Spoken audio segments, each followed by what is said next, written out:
Brahim Diaz is on his way back to Real Madrid after enduring a nightmare in the final of the Africa Cup of Nations for Morocco, as Tottenham Hotspur reportedly planned to convince the winger to move to Tottenham Hotspur Stadium in the January transfer window.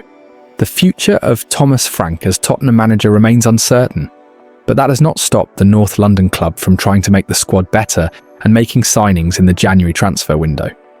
Former Chelsea midfielder Conor Gallagher has already signed from Atletico Madrid, with Tottenham also set to complete a deal for Santos left-back Sousa.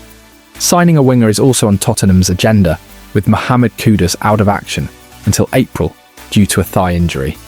Earlier this month, the Spanish media reported that Tottenham were keen on a January transfer deal for Real Madrid winger Brahim Diaz. Tottenham and Borussia Dortmund were reported to have already begun making moves for Diaz, with the report claiming that last season's Europa League winners were convinced that the 26-year-old former Manchester City winger can be a game-changer in projects that would offer him a leading role from day one. Diaz was playing for Morocco at the Africa Cup of Nations in his native country at the time, and now he is on his way back to Real Madrid, which will potentially allow Spurs to press ahead with their pursuit of the winger, although Los Blancos are very unlikely to sell him in the middle of the season. Diaz had a very good Africa Cup of Nations for Morocco and played a vital role in his country reaching the final. The Madrid winger won the Golden Boot with 5 goals, but his tournament ended in agony.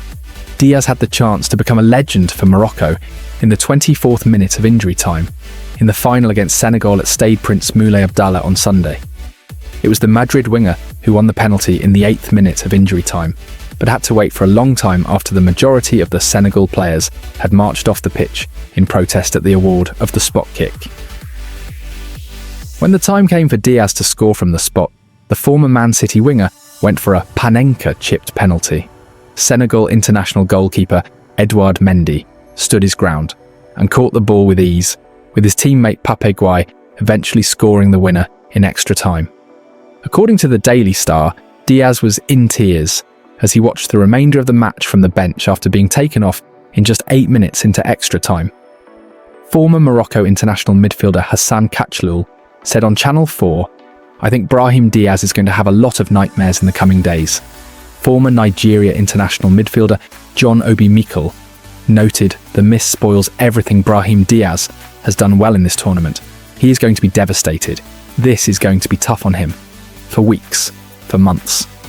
At Real Madrid, Diaz remains a valuable squad player, but not a guaranteed starter. He delivers moments, he contributes goals, but he exists on the margins of a squad built for Galacticos, not emotional rehabilitation. Madrid are unlikely to want to sell mid-season, but they are also pragmatic. If the player pushes, and if the offer respects his value, discussions are not impossible.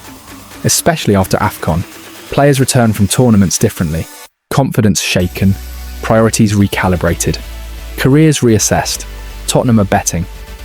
This might be one of those moments. Thomas Frank's position remains under scrutiny.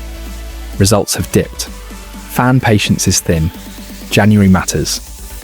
But internally, Tottenham still believe the project can be stabilised with the right profiles. Diaz offers ball carrying under pressure, goals from wide areas, tactical flexibility across the front line, big game experience at club and international level. Most importantly, he offers personality, something Spurs have lacked when momentum turns. This would not be a future asset signing. It would be a statement of intent. Let's be honest, this is not a guaranteed success. Diaz is emotionally fragile right now. He has never played in the Premier League. Madrid-level pressure is different from Spurs-level chaos, but Tottenham are not in a position to wait for perfect conditions. They need players who want responsibility, not protection. The key question is simple. Does Brahim Diaz want to be one of many at Real Madrid, or the man somewhere else? Tottenham believe they can offer the latter. Brahim Diaz returns to Madrid, carrying regret, pride, and unanswered questions. Tottenham see opportunity in that uncertainty. This is not about rescuing a broken player. It is about offering a platform where redemption is possible and responsibility unavoidable. Whether Spurs can convince Real Madrid and Diaz himself remains to be seen. But one thing is clear, January may never offer a clearer psychological opening than this one. If Tottenham are serious about changing their trajectory, this is the kind of move that defines windows, not headlines. Anything less and it's just noise again. Tottenham Hotspur are weighing up a permanent departure for Alejo Veliz, a striker once publicly likened to Luis Suarez by Lionel Messi, as doubts grow over his long-term future in North London. According to The Athletic, discussions are ongoing over Veliz's future, although a transfer fee has yet to be agreed. Any deal would require the early termination of his current loan at Rosario Central, which is scheduled to run until June 2026. For a player once hailed as one of Argentina's brightest attacking prospects, this moment feels less like a crossroads and more like a quiet admission that Tottenham's gamble has not paid off. Veliz joined Spurs from Rosario Central in 2023 amid genuine optimism. Powerful, aggressive, and instinctive in the penalty area, he was viewed as a developmental striker who could grow into Premier League football with time and patience. That patience has evaporated. The 22-year-old made just 8 appearances for Tottenham, all during the 2023 to 2024 season, before injury prematurely ended his campaign.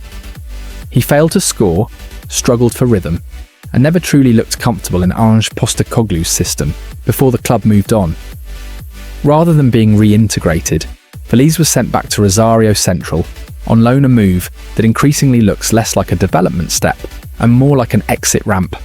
Since returning to Argentina in July, Veliz has scored 5 goals in 16 appearances for Rosario Central. The numbers are respectable, but not explosive. More telling than the statistics is how settled he appears. He is back with his family, back in familiar surroundings, back in a league that suits his physicality and emotional connection to the game. "I don't feel like I am here anywhere else," Veliz said during his unveiling. "I came back to be able to fulfill myself. That sentiment matters, and it tells its own story." This is not a player desperate to prove Tottenham wrong. This is a player who feels complete away from the Premier League spotlight. Veliz's profile was elevated dramatically in September 2023, when Lionel Messi singled him out as one of Argentina's most exciting young talents. "Watching him play reminds me of what Suarez used to play like," Messi said at the time. "I am very excited for the future of this country." Those words travelled fast. They created expectation, and in hindsight, they created pressure.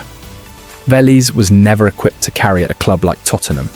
Comparisons to Suarez are not compliments, they are burdens, and Veliz never came close to justifying them in England. Tottenham are now in a different phase. With the club under pressure, recruitment under scrutiny, and the wage bill carefully monitored, there is little appetite for sentiment. Veliz does not fit Thomas Frank's immediate needs. He does not fit Spurs' tactical direction. And at 22, he is no longer a project player who can be parked indefinitely. Selling him now, even at a modest fee, allows Tottenham to cut losses early, reallocate resources toward proven quality, avoid another asset stagnating on loan. From a footballing perspective, it is a clean decision. Veliz's return was partly influenced by Angel Di Maria, who himself returned to Rosario Central after Benfica's Club World Cup campaign. The two exchanged messages before the move, and Di Maria's encouragement played a role in Veliz's decision. For Veliz, football is clearly emotional before it is commercial. That's admirable, but it also explains why elite European football may never have been the right environment for him. Alejo Veliz is not a bad player. But football at the highest level is brutal, and potential means nothing without adaptation. Tottenham took a calculated risk. It didn't work. The Messi comparison will linger in headlines, but it no longer defines the situation. What defines it now is realism from the club and the player. Veliz has rediscovered happiness in Argentina. Spurs are ready to move on. Sometimes, the right decision is not about waiting longer, it's about accepting the truth sooner. This looks like one of those moments.